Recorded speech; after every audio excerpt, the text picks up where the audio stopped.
welcome to the third episode of the Free Radicals podcast. My name is Will. I'm Robin. Hi. Thanks so much for listening. This is a slightly delayed episode, and I'm your host, and this is my now wife and partner, Robin. Over the past few weeks, we have gotten married and moved in together and incorporated two households, so we're still scrambling with some of those things, and I appreciate your patience as we go through some of that. In our last episode, we talked about a new priest that moved into Munster named Bernhard Rothmann, and we introduced the Anabaptist movement within the wider Reformation in Europe. And this week I'm calling the episode Bernhard Rothmann and the Three Wise Men of the Radical Reformation for reasons that I'll explain soon.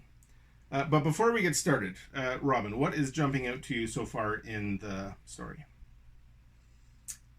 I've just been really surprised at the turn of events and the strange convictions of people that has led them to make sort of odd decisions. So I think that's really interesting. Yeah, it's fascinating to me how what is for us fairly minor theological or religious convictions are like life and death for people in this story. Yeah, it's interesting. And as an admitted church nerd, theology nerd, that hasn't gotten me a lot of social points in this life. Mm-hmm. But if I lived 500 years ago, I might have been a rock star. Now I get it. So we talked in the last episode about some of the meetings among the Protestants to decide legitimacy. And those meetings decided who was in and who was out. And a consistent theme of those meetings is that the Anabaptists were out.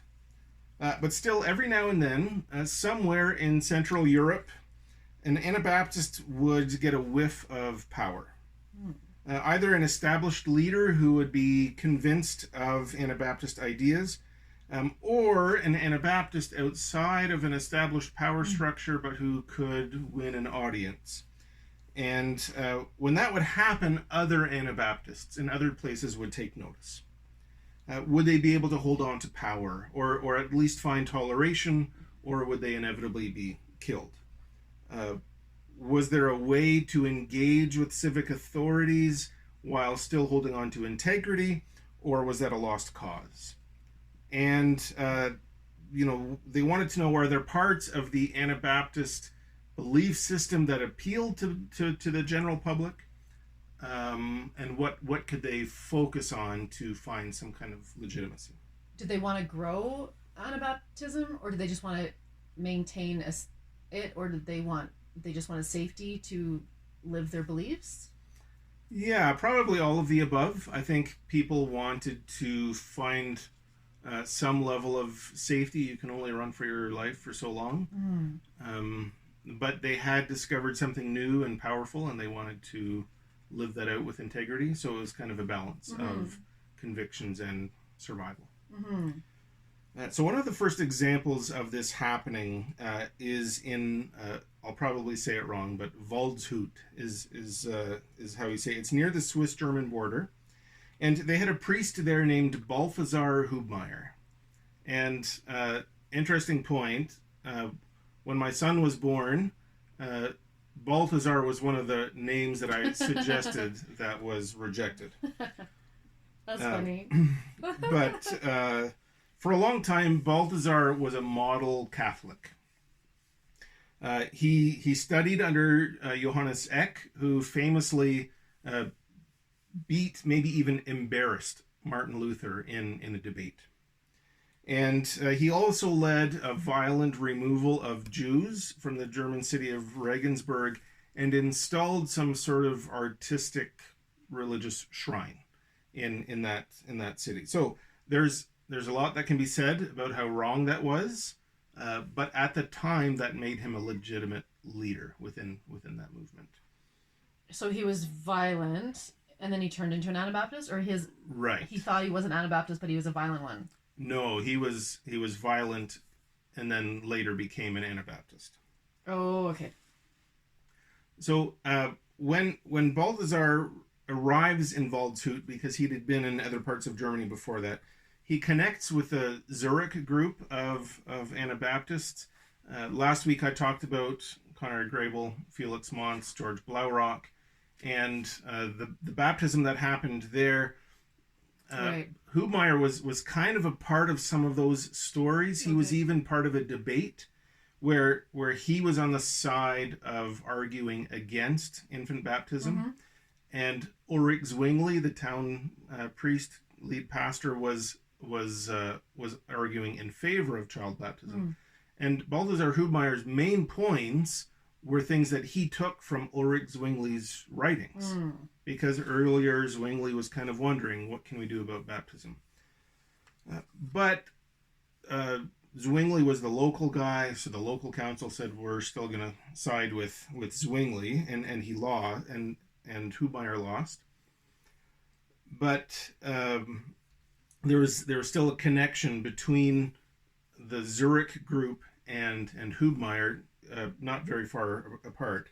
So then when those first baptisms happened that we talked about in the last episode, then they went from there, and they were super evangelical and proud of what they had done, which got them arrested and sometimes banished. So there was a guy who was part of that first baptism movement who was banished, kicked out of Zurich, and because he had connected with Hubmaier before, then he went to Waldshut, and when he got there, not only did Hubmaier receive him, but when after talking, Hubmaier asked this guy named Willem Reublin was his name, asked Reublin to baptize Hubmaier, and Reublin baptized 60 other people. Oh my, that's amazing. Yeah, so it was one of these examples of popular movements that kind of was inspiring to people. Yeah. Unfortunately, the prince of that area was Ferdinand I, who later became the staunchly Catholic Holy Roman Emperor. Oh. There's a long political explanation of who he was or who he became. But he had no tolerance for Hubmaier and Anabaptists. So then Hubmaier had to leave, went to Austria, and eventually that land came under Ferdinand's control, and Hubmaier was arrested and killed. But for people like Bernhard Rothmann, they're looking out for examples of how does it work to have Anabaptist beliefs and hold on to some kind of power. So that was kind of the struggle. Was there something that they could do to make the leaders take the Anabaptist movement seriously? Because 60 people was a lot in a place the size of Waldshut. So if you could baptize a whole bunch of people, then maybe the local authorities could respect the movement. Maybe then they could kind of back off of some of the stronger punishments they wanted to do. But it just seems like if they were at a different place, there'd be different rules. So it seems like there's no consistency. Like maybe there was like some places where it was okay, and then another place where it wasn't okay. So it's like it's kind of a precarious situation. Yeah, exactly. So yeah, we'll talk a little bit later about the town of Strasbourg, where there was more freedom. And Munster was kind of in this balance. They did have a Catholic bishop nearby that had some power, but if they could build up enough popularity, maybe there'd be enough power. So it's one of those questions about what does it mean to hold power in this way. Yeah, and also, like, I don't know, maybe the definition of power in this circumstance could be considered something else. Like, is that the right word? Yeah, so there are different levels of power, right? That some of these people have military power. What's religious power? Yeah. If you can baptize 100 people, that's people power. There's different levels of power, and if you have access to one, then you sometimes have to leverage one against another. Yeah, and different definitions. Like, maybe some of them just wanted to be safe. Right. And they didn't actually even want power. Yeah. I mentioned in the last episode that the leaders in Munster wanted to send Rothmann away so that he could be influenced by more appropriate church voices. And Right. this is kind of the first fact-checking example in this episode, because I had said Paris. Somebody pointed out that it wasn't Paris, so I double-checked. It was Cologne. Okay. Nobody goes to Paris to become more conservative, not then I or see. now. Okay, that makes sense. So they sent him to Cologne, which until very recently was a bastion of conservative Catholic thought. Interesting. The cathedral in Cologne is fantastic. It's a UNESCO World Heritage site. So I just thought it might, as a piece of trivia. Do you know any other UNESCO World Heritage sites? Is Writing on Stone Provincial Park one of them? I don't think so. Okay. So we're here in Alberta, Canada, for the benefit of the listeners. So Dinosaur Provincial Park in Drumheller, where they've excavated dinosaur bones from, is one. Waterton Lakes International Park, because it's on the border of the two countries. And the tragically named Head Smashed In Buffalo Jump. Have you ever been there? Indeed, I have. It's fantastic. It is fantastic. So it isn't clear from the writings if Rothmann went to Cologne or not.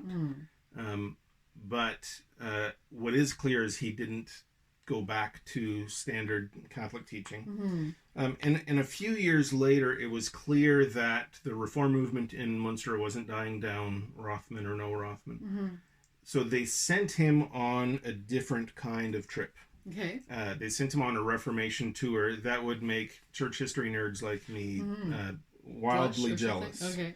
Yeah. So he went to Wittenberg, Marburg, and Strasbourg. So 3 of the big burgs that are part of this story. So in Wittenberg, he got to study under Luther, or at least listen to some lectures or sermons from Luther. And a lot of people went to Wittenberg to get endorsement from Luther. He had kind of become a gatekeeper of the Reform movement. Yeah. And lots of people, including some of the people we'll talk about in a little bit, went to Luther, got letters of endorsement so that they could lead churches in Lutheran Germany. Okay, that makes sense. It seems unlikely that Rothmann would have asked for a letter of endorsement from Luther, and even more unlikely that Luther would have given him one based on what we know about what Rothmann believed. So the second stop on Rothmann's Reformation tour was Marburg, where the colloquy was, that meeting that we talked about last week where Luther and Zwingli argued about the Eucharist.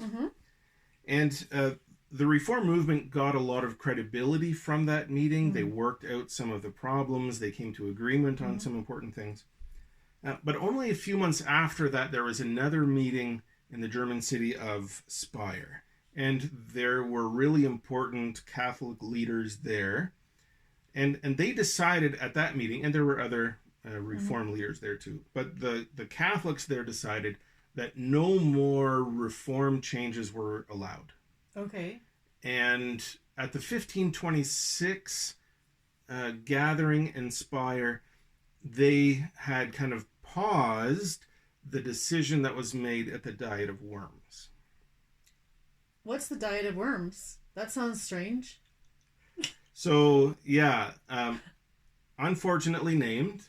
So the Diet it's just a word that means, an important meeting where decisions are made. Okay. And Worms was the city in Germany where the Diet of Worms happened. Oh, that's quite funny. Yeah. So nobody was eating worms at the Diet of Worms. They weren't on a worm diet. They weren't on a worm diet. Okay, good to know. They were on a worm-free diet. But at the Diet of Worms, they declared Martin Luther a heretic. Oh. But at the 1526 Diet of Speyer, they said, okay, maybe we were too harsh. Let's figure some things out. But in the 1529 Diet of Speyer, they said, no, we changed our minds. He is a heretic. Oh. And wow. They said that no Reform changes were allowed after that.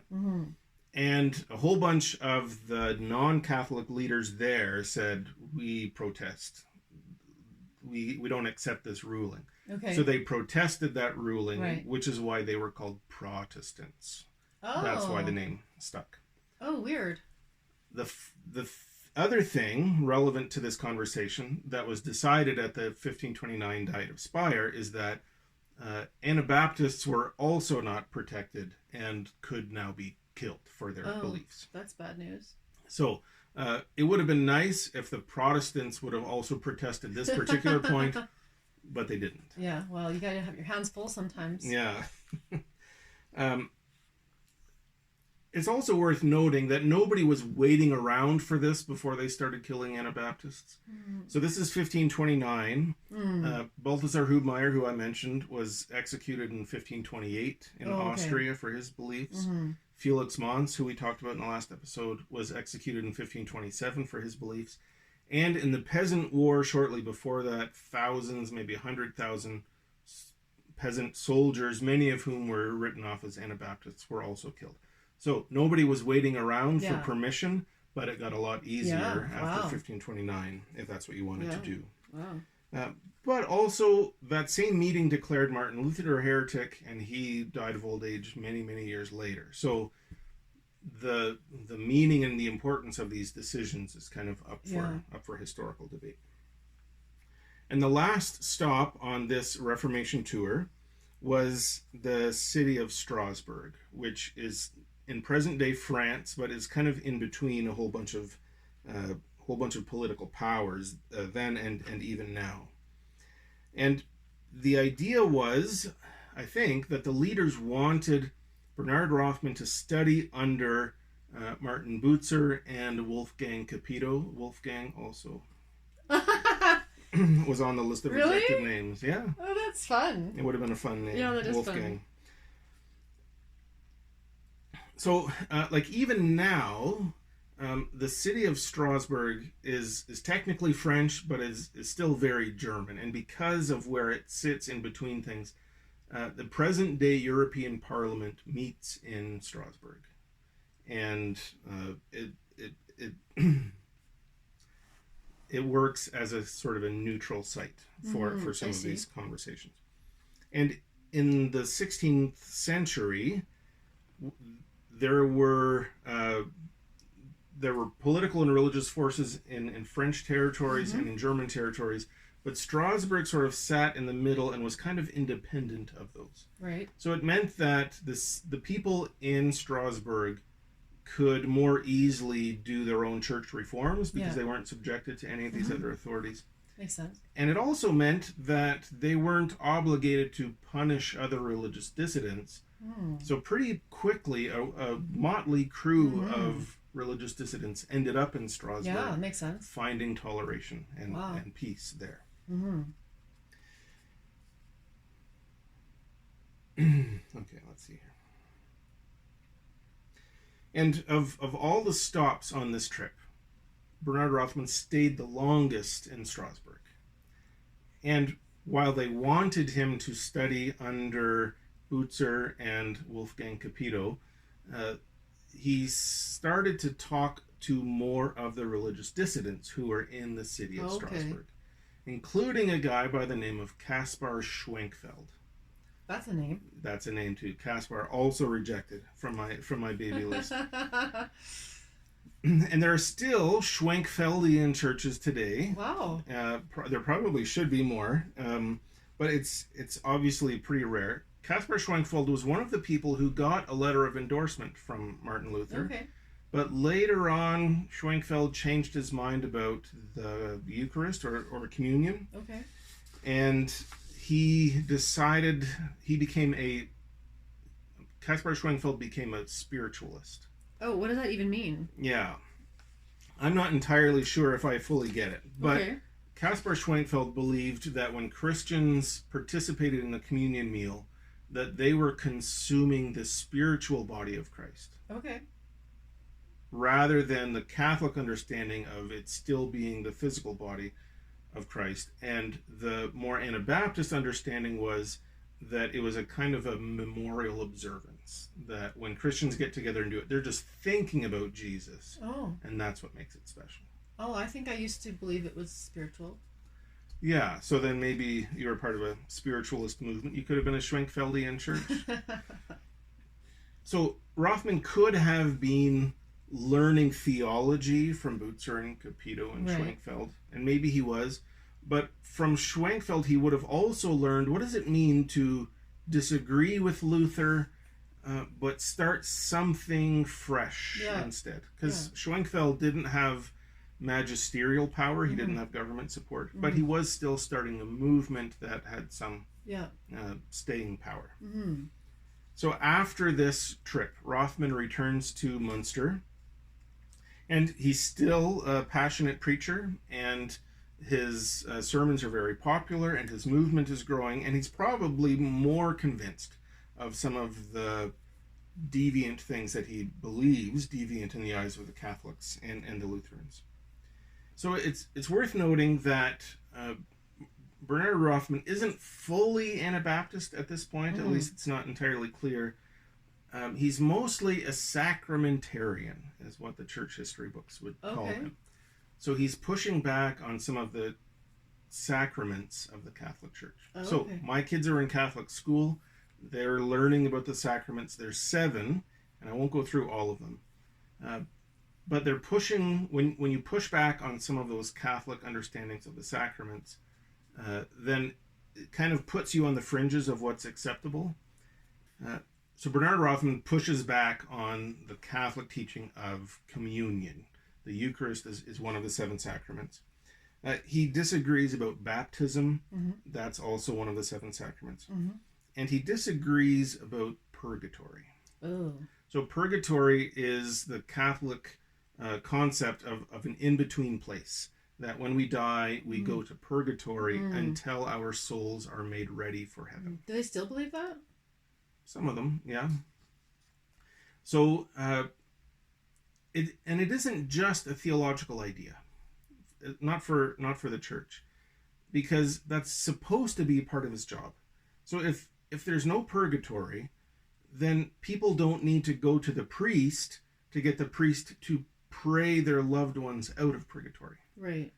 And if the people don't need to talk to the priest to do that, then they don't need to pay the priest to do that. Then they don't need to pay the church, right? So it's connected to all of the things that make the church and the priests powerful, useful members of society. They wouldn't say that, though.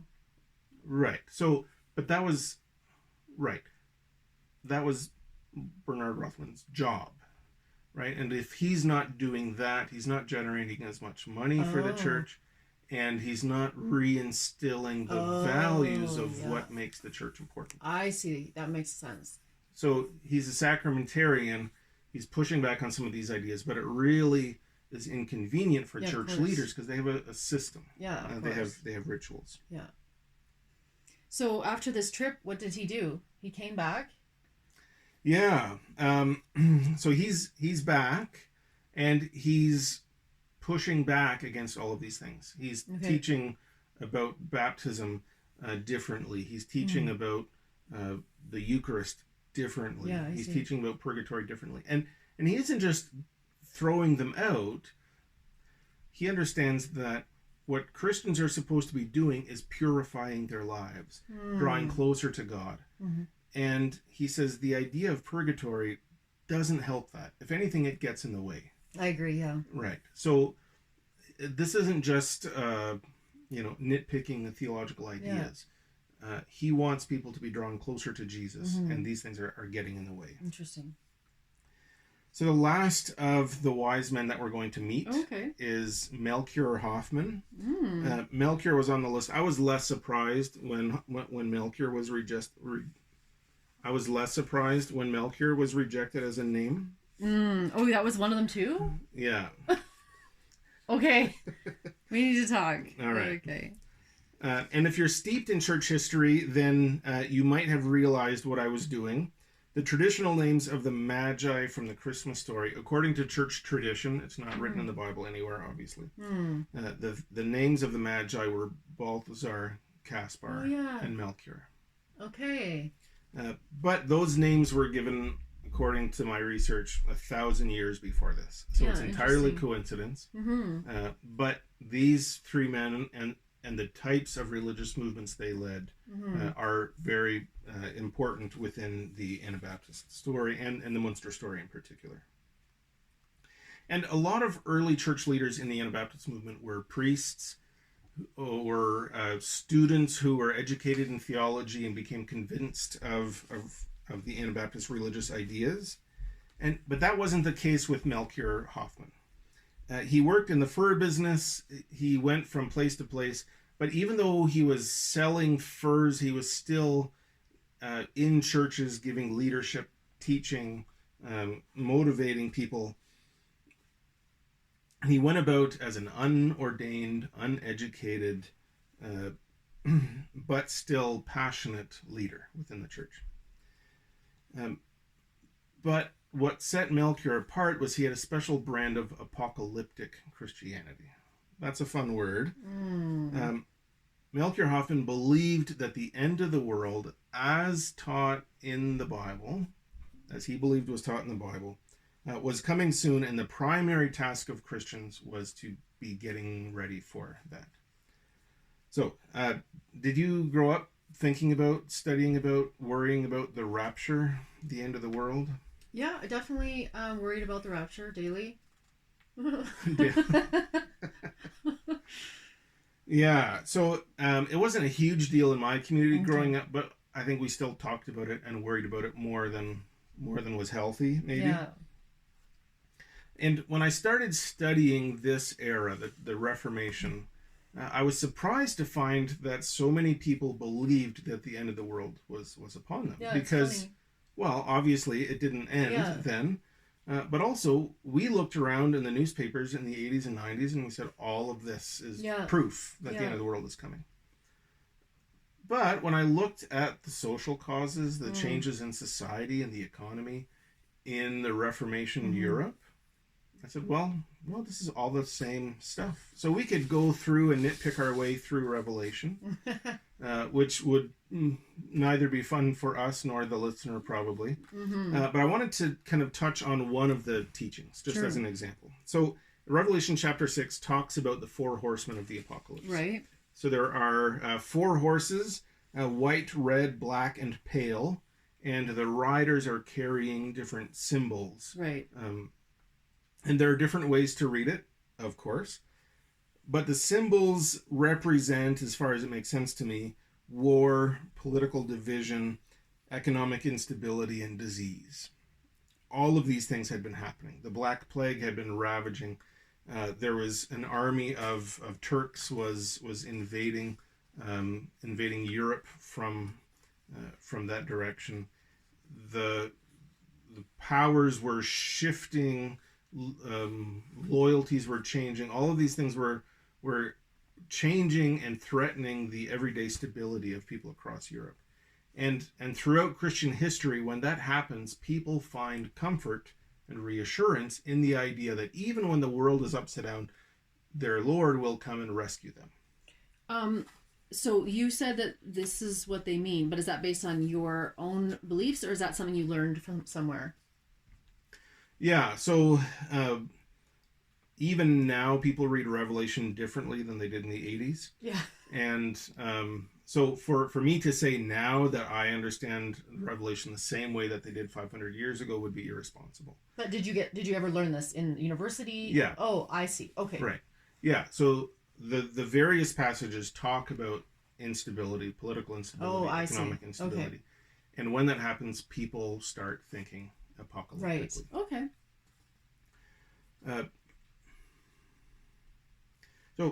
But Melchior Hothmann wasn't alone in believing that the world was coming to an end or interpreting the Bible in this way. Even Martin Luther wrote that he thought the end of the world was imminent, and that understanding motivated his changes, his efforts to change the church. But Hothmann took it to a different level. So Hothmann read Revelation chapter 11 that speaks about 2 witnesses coming to bring about or warn about the end of the world. And he believed that he himself was one of those final witnesses. Wow. Yeah. Who did he think was the second one? A buddy of his, but that's a different...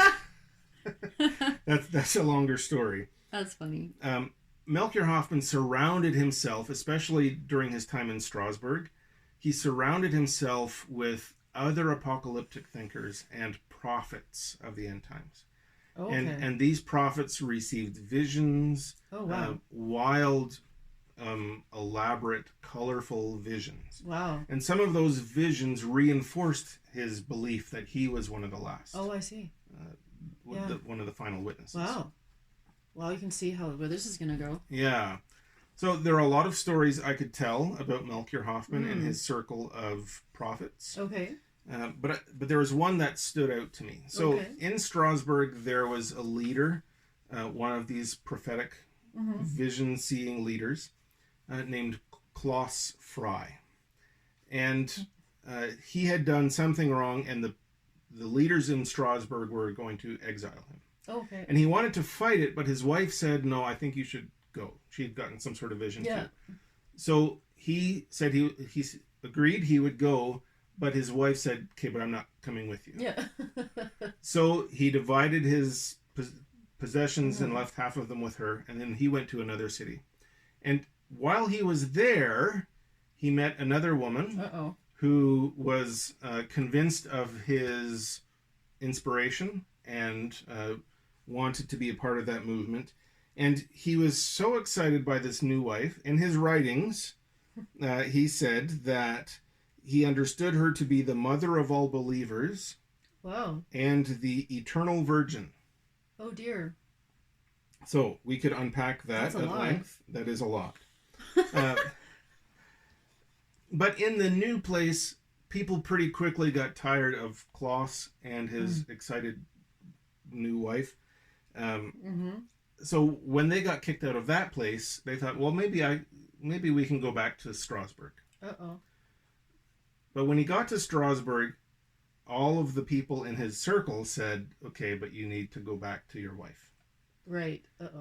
And he was so angry about this that he went to the Strasbourg police and reported Melchior Hoffman for various things. Just being a bad leader and corrupting the people, that kind of thing. So when the police went to arrest Melchior Hoffman, he was excited. Because another person in the circle of prophets in Strasbourg had come to an understanding that the end of the world would not happen until Melchior Hoffman was arrested. Oh. So he happily went with the police to prison. And while he was in prison, he was still convinced that the end of the world was coming. And in particular, it would end in 1533. And Jesus would come in a triumphal return, not just to earth in general, but to Strasbourg in particular. Okay. Spoiler alert, 1533 came and went. And when it did, without Jesus returning, some of Melchior Hoffman's prophets in other places decided that Strasbourg was not going to be the new Jerusalem where Christ would establish his kingdom, but it would be a different place, the German city of Munster. Okay. Well, why did they think Munster? Well, we'll get into that in the next episode. I see. All right. So thanks. The plot thickens. The plot thickens. All right. Well, thanks for following along, and thanks for listening, everybody. Just a reminder that we have a website and a blog where you can get some of the information. That we have pictures and timelines and maps there. You can follow along on Instagram, on Facebook, and all of our podcasts are available in audio through your platforms of choice and also by video on YouTube. So feel free to follow along, share the podcast with your friends, and send in any comments or suggestions you might have. Or questions. Thanks for following along. Bye. Bye.